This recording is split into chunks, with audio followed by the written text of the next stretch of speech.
ఏదో దొంగల పడ్డ 6 నెలలకి కుక్కలు మొరిగినాయి అని పాతకాలపు సామెత ఒకటి ఉంది. ఎందుకంటారంటే దొంగలు మొత్తం దోచుకుని వెళ్ళిపోయిన తర్వాత కానీ కుక్కలు మొరగవు, దానివల్ల నష్టం తప్ప లాభమే ఉండదు. అయితే ఇక్కడ జగన్మోహన్ రెడ్డి నిన్న దీపావళి పండుగ సందర్భంగా జగన్మోహన్ రెడ్డి సోషల్ మీడియా వేదికగా ముఖ్యమంత్రి చంద్రబాబు గారికి కొన్ని ప్రశ్నలు సంధించాడు. సరే, ఆ హామీలు ఏదైనా నెరవేర్చకపోతే అడగటంలో తప్పులేదు, మనమేమో దాన్ని తప్పు అనటం లేదు. ఏదైనా గతంలో చంద్రబాబు గారు హామీ ఇచ్చుండి దాన్ని నెరవేర్చకపోతే ఎప్పుడు నెరవేరుస్తారని అడగొచ్చు. కానీ నెరవేర్చేసిన హామీలను కూడా ఎప్పుడు నెరవేరుస్తారు అని అడిగితే ఏమనుకోవాలి? దాన్ని నెరవేర్చేసిన హామీలను కూడా అంటే నేను అందుకనే అంది, ఆల్రెడీ హామీలు రాష్ట్రంలో కొన్ని వచ్చేసాయి, ఆల్రెడీ అమలు జరిగిపోతున్నాయి. జగన్మోహన్ రెడ్డికి మాత్రం తెలియదు. ఎందుకు తెలియదు అంటే పాపం ఆయన ఈ రాష్ట్రంలో ఉన్నాడు. ఇందులో జగన్మోహన్ రెడ్డి గారు తప్పులేదు, నేనేమి జగన్మోహన్ రెడ్డి గారిని తప్పు పట్టట్లేదు, చూసేవాళ్ళు కూడా తప్పు పట్టొద్దు. ఎందుకనంటే జగన్మోహన్ రెడ్డి గారు ఆంధ్రప్రదేశ్లో ఉంటే పథకాలు అమలు జరుగుతుందా లేదా అనేది తెలిసేది. ఆయన ఆంధ్రప్రదేశ్లో ఉండడు కదా, పక్క రాష్ట్రంలో ఉంటాడు. మరి ఆయన ఈ రాష్ట్రంలో రాజకీయ నాయకుడిగా ఉన్నాడో పక్క రాష్ట్రంలో రాజకీయ నాయకుడిగా ఉన్నాడు నాకు అర్థం కాల. అలాగని చెప్పి పక్క రాష్ట్రం వెళ్ళొద్దని మనం చెప్పట్లా. ఆయనకు ఒక అక్కడ ఇల్లు ఉంది, కావాలంటే దర్జాగా 2-3 రాష్ట్రాల్లో ఆయనకి ఇళ్ళు ఉన్నాయి, దర్జాగా వెళ్ళి రావచ్చు. కానీ దాదాపుగా ఈ 15 నెలల్లో ఏడాదికి పైగా, నాకు తెలిసి ఏడాదికి పైగా జగన్మోహన్ రెడ్డి బెంగళూరు ప్యాలెస్లోనే ఉన్నాడు. కాబట్టి పాపం ఏపీలో ఏం జరుగుతుందో ఆయనకు తెలీదు. రెండోది, ఆయనకు ఫోన్ కూడా ఉండదు కాబట్టి ఏ సోషల్ మీడియాలోనన్నా చూసే అవకాశం కూడా తక్కువ. ఆయనే అన్నాడు కదా, నాకు అసలు ఫోనే లేదు, నాకు నెంబర్ లేదని పాపం ఆయనే చెప్పాడు. కాబట్టి పాపం ఆయన చూసే అవకాశం కూడా లేదు. ఏంటి నిన్న జగన్మోహన్ రెడ్డి గారి అఫీషియల్ ట్విట్టర్ హ్యాండిల్. సో ఇందులో జగన్మోహన్ రెడ్డి గారు కొన్ని ప్రశ్నలు సంధించారు. సగ్గా చంద్రబాబు గారిని గారు అని సంబోధించి ఆయన్ని ట్యాగ్ చేసి కొన్ని ప్రశ్నలు సంధించాడు. ఇదిగో ఇక్కడ చూడండి. చంద్రబాబు గారు, మీరు మీ కూటమి ఇంటింటా వెలిగిస్తామన్న దీపాల్లో ఏ ఒక్క దీపమైనా మీ 18 నెలల కాలంలో వెలిగిందా? ఆ సంతృప్తి ఎవరికైనా ఉందా అని అడిగాడు ఆయన. అందులో మొదటిది ఏంటంటే నిరుద్యోగులందరికీ మీరు 3,000 చొప్పున వృత్తిస్తానన్నారు కదా, ఇవ్వలేదని అడిగాడు. తప్పులేదు, అది కూటమి ఇంకా అమలు చేయలేదు కాబట్టి ఎప్పుడు ఇస్తారని అడిగితే అడుగుండొచ్చు. రెండోది, నెల 1,500 చొప్పున సంవత్సరానికి 18,000 ఇస్తా అన్నారుగా అన్నాడు. సో అది కూడా ఇంకా అమలు కాలేదు, త్వరలోనే అమలు కాబోతుంది. సరే, అమలు కాలేదు కాబట్టి అడిగాడు అనుకుందాం, ఓకే. తర్వాత చూడండి, 50 ఏళ్లకే పెన్షన్ నెల 4,000 అన్నారు కదా అన్నారు. నెల 4,000 వస్తుందా లేదా? 50 ఏళ్ళకని చెప్పి నాకు తెలిసి సూపర్ 6లు అయితే పెట్టలేదు, 4,000 పెన్షన్ అయితే పెట్టారు. చంద్రబాబు గారు ముఖ్యమంత్రిగా ప్రమాణ స్వీకారం చేసిన నాడే మొదటి సంతకమే 4,000 పెన్షన్ మీద చేశారు. రెండోది, ఇక్కడ గుర్తుంచుకోవాల్సింది ఏంటంటే జగన్మోహన్ రెడ్డి సీఎంగా ఉన్న 2 నెలలతో కూడా కలిపి 3 నెలల డబ్బులు ఏంటో మొత్తంగా ఒకేసారి కలిపి ఇవ్వడం జరిగింది. ఎందుకని జగన్మోహన్ రెడ్డి 3,000 మాత్రమే ఇస్తే అంతకు ముందు 2 నెలల ఈ 2,000 ప్లస్ ఈ 4,000 కలిపి మొత్తం 6,000 ఎంతో వాళ్ళ చేతులు అయితే పెట్టడం జరిగింది. సో ఈ 4,000 అనేది మొదటి హామీగానే మొదటి రోజునే చంద్రబాబు గారు ప్రమాణ స్వీకారం చేసిన తరువాత 1వ తారీఖు నాడే ఈ హామీ అనేది అమలు జరిగింది.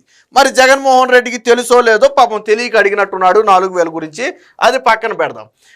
ప్రతి రైతుకు ఏడాదికి 20,000 పిఎం కిసాన్ కాకుండా ఇస్తామంటూ మీరు ఇచ్చిన మాట. ఇక్కడ పిఎం కిసాన్ కాకుండా ఇస్తామంటూ అనే మాట జగన్మోహన్ రెడ్డి పెట్టుకున్నాడు. ఇక్కడ చంద్రబాబు గారు చాలా అసలు పొత్తులోనే కేంద్రంతో పొత్తులో ఉన్నారు, ఆ రోజు ఎన్డీఏతో పొత్తులో ఉన్నారు, మనందరికీ తెలిసిందే. సో పిఎం కిసాన్ కాకుండా 20,000 ఇస్తానని చెప్పి నేను ఓపెన్ ఛాలెంజ్ చేస్తున్నా. చంద్రబాబు గారు ఆన్ రికార్డ్ కానీ ఆఫ్ రికార్డ్ కానీ ఎక్కడైనా సరే నేను పిఎం కిసాన్ కాకుండా 20,000 ఇస్తానని ఎక్కడైనా చెప్పారా నేను అడుగుతున్నా? చెప్పలేదు కదా. పోని నువ్వు మేనిఫెస్టోలో గతంలో 15,000 అని పెట్టావు, గుర్తుందో లేదో, పెట్టి తర్వాత 12,500 అని పెట్టావు. తర్వాత ఏం చేసావు? ఆ రైతులకు ఇవ్వాల్సిన దాన్ని మొత్తం కట్ చేసేసావు. ఆ రోజు నువ్వు కూడా పిఎం కిసాన్ ఇస్తాను ఎవరని చెప్పి ఏం చెప్పలేదుగా. జగన్మోహన్ రెడ్డి అని చెప్పాడా? చెప్పలేదు కదా. ఆ రోజు నువ్వు 12,000 ఇస్తానన్నావు, కేంద్రం ఇచ్చి 6,000తో కలిపి దాదాపుగా 18,000 ఎంతో ఇవ్వాలి. కానీ నువ్వు 13,500 మాత్రమే ఇచ్చావు. ఆ రోజు నువ్వు చెప్పలేదే.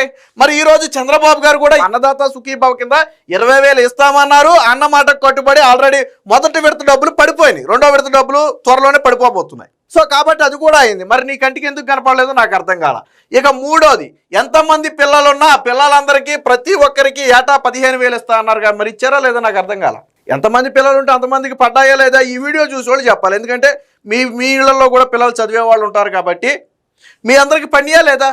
పోనీ జగన్మోహన్ రెడ్డి లాగా 2-3 ఉంటే ఒకరికి మాత్రమే ఇచ్చి మిగతా వాళ్ళకి ఏమైనా పంగనామం పెట్టారా? లేదు కదా. తల్లికి వందనం అందరికీ పడింది కదా. పడలేదా? పడింది కదా. పోనీ జగన్మోహన్ రెడ్డి కూడా 2 పిల్లలకి అమ్మ ఒడిస్తా అన్నాడు. ఆ రోజు దానికి పేరు అమ్మ ఒడి. ఎవరు చెప్పారు తెలుసా? స్వయంగా ఇదే జగన్మోహన్ రెడ్డి భార్య భారతీ రెడ్డి ఒక ప్రచారానికి వెళ్ళి మీకు ఎంతమంది పిల్లలుంటే అంతమందికి, ఒకళ్ళుంటే 15,000, ఇద్దరుంటే 30,000 రూపాయలు ఇస్తామని చెప్పి భారతీ రెడ్డి స్వయంగా చెప్పింది. నీ భార్య చెప్పింది కదా, నువ్వు ఇచ్చావా?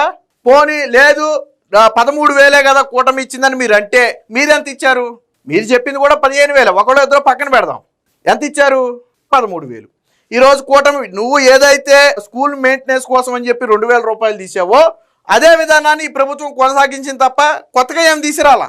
సో కాకపోతే ఇక్కడ 2 3 4 5 మంది ఉన్నా అందరికీ తల్లికి వందనం అనేది పడింది కదా. మరి ఇది నీకు తెలుసా లేదా? తెలియకపోవచ్చు, ఎందుకంటే నువ్వు పక్క రాష్ట్రంలో ఉన్నావు కాబట్టి. ఇక ప్రతి ఇంటికి ఏటా 3 ఉచిత గ్యాస్ సిలిండర్లు, ఈ 2 ఏళ్లలో 6 సిలిండర్లు. ఆల్రెడీ దాదాపు 2 సిలిండర్లు ఆల్రెడీ తీసేసుకున్నారు. బహుశా 3వ సిలిండర్ టైం నడుస్తుందేమో, నాకు కరెక్ట్గా ఐడియా లేదు. బట్ గ్యాస్ ఉచిత గ్యాస్ అయితే స్టార్ట్ అయ్యింది. ఆల్రెడీ సిలిండర్లు అయితే వాడుకుంటున్నారు. అయితే 2 వాడుకున్నారా 3 వాడుకున్నారా అది నాకు కరెక్ట్గా అయితే తెలియదు, కానీ సిలిండర్లు అయితే వాడుకుంటున్నారు కదా. కాబట్టి ఉచిత గ్యాస్ సిలిండర్ కూడా ఆల్రెడీ అమలైపోయిందా లేదా? సో నెక్స్ట్ ఇంకేమన్నాడు? అక్కా చెల్లెమ్మలందరికీ ఎక్కడికైనా ఏ బస్సు అయినా ఉచిత ప్రయాణం కదా అంట. అవును, ఆల్రెడీ స్టేట్లో ఎక్కడికైనా ఉచితమే. స్టేట్లో ఏ మూల నుంచి ఏ మూలకైనా ఉచితమే. ఇక ఏ బస్సు అయినా అన్నారు చూసారా, సూపర్ లగ్జరీ డిలాక్స్ బస్సులు మినహాయించి ఎక్స్ప్రెస్తో సహా అన్నిట్లోనూ ఉచితమే కదా.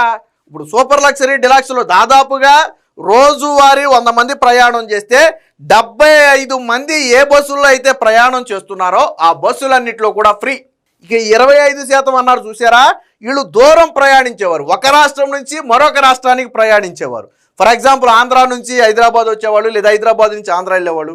సూపర్ లగ్జరీ కావచ్చు, లేదా డిలాక్స్ బస్సులు కావచ్చు, ఆ బస్సులో ప్రయాణించే వారికి మాత్రమే ఉచిత బస్సు లేదు. బట్ స్టేట్లో ఏ మూల నుంచి ఏ మూలకైనా దాదాపుగా 2-3 బస్సులు మినహాయించి మిగిలిన అన్ని బస్సుల్లో కూడా ఫ్రీ. దాదాపు 5 రకాల 6 రకాల బస్సుల్లో ఫ్రీ కదా. రెండోది, గతంలో పక్క రాష్ట్రాల్లో పాపం ఫ్రీ బస్సు ప్రారంభించినప్పుడు కొంచెం ఇబ్బందులు ఎదుర్కొన్నారు. బస్సులు సరిపడగా లేకపోవటం, సీట్లు లేక ఇబ్బంది పడటం, పురుషులు ఎక్కడానికి అవకాశం లేకపోవడం, రకరకాల సమస్యలు వచ్చాయి. బట్ చంద్రబాబు గారు 2-3 రాష్ట్రాల్లో దీన్ని అధ్యయనం చేసి ఇబ్బందులు లేకుండా దీన్ని ఎలా నడపాలని కరెక్ట్గా అంచనా వేసి ఏ రూట్లలో రద్దీ ఎక్కువగా ఉంటుందో ముందే ఆర్టీసీ నుంచి ఒక నివేదిక తెప్పించుకుని ఆ రూట్లలో అదనంగా బస్సులు ఏర్పాటు చేసి రద్దీ లేకుండా చూశారు. మీరు చూడండి, ఏపీలో ఈ ఉచిత బస్సు స్టార్ట్ అయ్యాక ఎక్కడా కూడా కొట్టుకున్నట్టు లేకపోతే ఇదైనట్టు ఎక్కడ రాలా. పాపం వైసీపీ సోషల్ మీడియా కొన్ని తెలంగాణ వీడియోలు తెచ్చి తెప్పుకున్నారు తప్ప ఆంధ్రప్రదేశ్లో ఎక్కడా రాలా. అంటే అంత పకడ్బందీగా అమలు చేశారు. మరి అది కూడా అమలు జరిగింది కదా. ఇంకేమడిగాడు? ఉద్యోగులకి ఇచ్చిన వాగ్దానాలు ఇవన్నీ వెలగని దీపాలు. ఉద్యోగులుగా జగన్మోహన్ రెడ్డి హయాంలో పెండింగ్ ఉన్న డిఏను ఇప్పుడు చంద్రబాబు గారు ఇస్తున్నారు. ఉద్యోగులకి ఇచ్చిన హామీలు అన్నావు కదా, ఉద్యోగులకి ఇచ్చిన హామీలు అంటే జగన్మోహన్ రెడ్డి గారి హయాంలో ఉన్న డిఏను కూడా ఇప్పుడు కూటమి ప్రభుత్వం విడుదల చేయడానికి, తరువాత విడతల వారీగా మరిన్ని విడుదల చేయడానికి ఆల్రెడీ ఉద్యోగ సంఘాలతో ఒప్పందం చేసుకుంది. అదే ఉద్యోగ సంఘ నాయకులు చాలా స్పష్టంగా చెప్పారు, గత ప్రభుత్వంతో పోలిస్తే ఈ ప్రభుత్వం మమ్మల్ని చాలా బాగా ఆదరించింది. గతంలో మీటింగులకు పిలిచి అవమానించారు, మమ్మల్ని చర్చలకు పిలిచి అవమానించారు. బట్ ఈ ప్రభుత్వం మేము అడిగిన వెంటనే ముఖ్యమంత్రి గారి దృష్టికి తీసుకెళ్ళటం, ఆయన సానుకూలంగా స్పందించడం, వాస్తవానికి ఇప్పుడున్నటువంటి లోటు బడ్జెట్లో ఇంత స్పీడ్గా రియాక్ట్ అవుతారని మేము అనుకోలేదు. కానీ అనుకున్న దానికంటే ఈ గవర్నమెంట్ బాగా రియాక్ట్ అయింది. సో మేము ఇప్పుడు గవర్నమెంట్ ఇస్తున్నటువంటి వాటికి మేము సంతృప్తిగా ఉన్నాం. బట్ భవిష్యత్తులో మా మిగిలినవి కూడా ఈ గవర్నమెంట్ భర్తీ చేస్తుందని భావిస్తున్నామని చెప్పారు. సో అదే ఉద్యోగ సంఘ నాయకులు చెప్పారు, మీ హయాంలో కంటే చంద్రబాబు గారు వాళ్ళకి ఎక్కువ గౌరవం ఇచ్చి, వాళ్ళకి ఎక్కువ విలువ ఇచ్చి వాళ్ళ పెండింగ్ బకాయిలు తీరుస్తున్నారు. సో ఉద్యోగుల గురించి మాట్లాడావు కాబట్టి అది కూడా. ఇవన్నీ వెలగని దీపాలా, లేక చేశామంటే చేశామన్నట్టుగా వెలిగించిన అరకొర దీపాలా, లేక మీరు రాకముందు వరకు దేదీప్యమానంగా వెలుగుతున్న దీపాలను ఆర్పడమా? వీటితో పాటు స్కూళ్ళు, ఆసుపత్రులు, విద్య, వైద్యం, వ్యవసాయం, ల్యాండ్ ఆర్డర్, పారదర్శకత ఇవన్నీ వెలగని దీపాలే కదా. మా వైఎస్ఆర్ కాంగ్రెస్ ప్రభుత్వ పాలనలో 2019-24 మధ్య ఇంటింటికి అందిన డీబీటీ అంటే డైరెక్ట్ బెనిఫిట్ స్కీమ్స్.